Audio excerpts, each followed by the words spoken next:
Hello. Sir నమస్తే. నమస్తే అమ్మమ్మ. మీకు మీరు మీ డీల్ చేసే టాపిక్ నేను ఫేస్ చేస్తున్నానండి. అవును. అయితే ఏంటంటే నాకు హెల్త్ బాలేదు. నేను ఎన్ని చెప్పినా మా ఇంట్లో వాళ్ళు ఎవరు అర్థం చేసుకోవట్లేదండి. నాకు కొంత లీజర్ టైమ్ కావాలనిపిస్తుంది. నాకు కొంత ఫ్రెండ్స్‌తో టైమ్ స్పెండ్ చేయాలనిపిస్తుంది. కానీ వాళ్ళకి అర్థం కాదు. వాళ్ళకి అర్థమయ్యేలాగా నేను ఎలా చెప్పగలను? అంటే వాళ్ళు నా సైడ్ నుంచి ఆలోచించట్లేదు. అలా నేను ఎలా చెప్పగలను? కానీ నాకు కూడా కొంత ఉంటుంది కదా సార్. నాకు ఫ్యామిలీయే కాదు. నేను కూడా మా మావయ్య గారని వీళ్ళందరిని చూస్తూ ఉంటాను. కొంత లీజర్ టైమ్ నాకు కావాలనిపిస్తుంది. అవును. అది నేను వీళ్ళకి అర్థమయ్యేలాగా ఎలా చెప్పగలనండి? రైట్. సో, మనం ఆల్రెడీ చర్చించుకున్నాము. హ్యూమన్ బీయింగ్స్ మధ్య కంప్లీట్ కమ్యూనికేషన్ పాసిబుల్ కాదు. డాగ్ అంటే నా మనసులో ఏ డాగ్ రికలెక్ట్ అయిందో ఎగ్జాక్ట్‌లీ సేమ్ డాగ్ మీ మనసులోకి ఎప్పటికి నేను రీప్లేస్ చేయలేను. మీ డాగ్ మీకుంటది. నా డాగ్ నాకుంటది. నా డాగ్ చిన్న పప్పీ డాగ్ చాలా క్యూట్‌గా ఉంటుంది. మీ డాగ్ అల్సేషన్ డాగ్. అది మీ వెంట పడితే మీ హార్ట్ బీట్ రేట్ పెరుగుతుంది.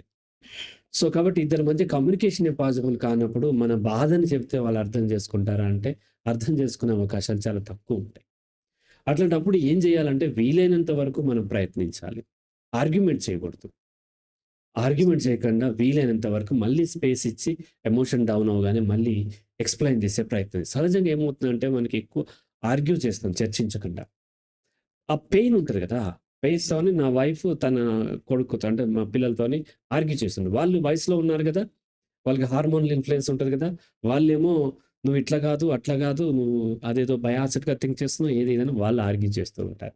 నేను ఇంత కష్టపడుతుంటే నన్ను బయాసిడ్ అంటావా అది ఇదని ఏదో ఇయ్యమంటది. ఇట్లా అక్యుములేట్ అవుతూ వెళ్ళిపోతూ ఉంటది. అది హస్బెండ్‌తోనే అదైనా.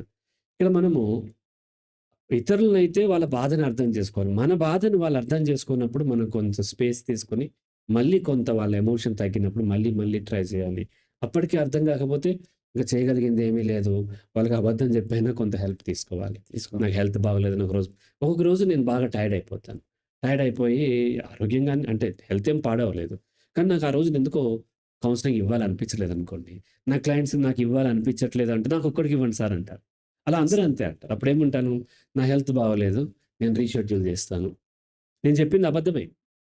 కానీ సరే సార్ టేక్ కేర్. తొందరగా మీరు రికవర్ అవ్వాలని కోరుకుంటున్నాను అది ఇది అని పెడతారు. అబద్ధమే చెప్పాను గదా! మరి వాళ్ళని మోసం చేయటానికి చెప్పలేదు. ఒక గుడ్ పర్పస్‌తో అని చెప్పాను. కాబట్టి ఈరోజు గూడా నేను 3 సెషన్‌లు నేను క్యాన్సెల్ చేసుకున్నాను. ఈరోజు నేను చెప్పాలనిపించలేదు. 3 సెషన్‌లు నేను చెప్పిన హెల్త్ బాగోలేదు. నేను మళ్ళీ రీషెడ్యూల్ చేస్తా అంటే ఓకే అన్నారు వాళ్ళు కూడా. సో, అట్లా తప్పదు. ఒక్కొక్కసారి వాళ్ళు అర్థం చేసుకున్నప్పుడు మనం ఏం చేయాలంటే ఏదో ఒక అబద్ధం చెప్పో ఇంకొక విధంగా టైం తీసుకోవటము, వేరే ఊరెళ్ళటమో, లేకపోతే ఇంకోటో, ఇంకోటో చేసుకొని మనం నడిపించుకోవాలి తప్ప, అంతకు మించినటువంటి మార్గం ఏం లేదు.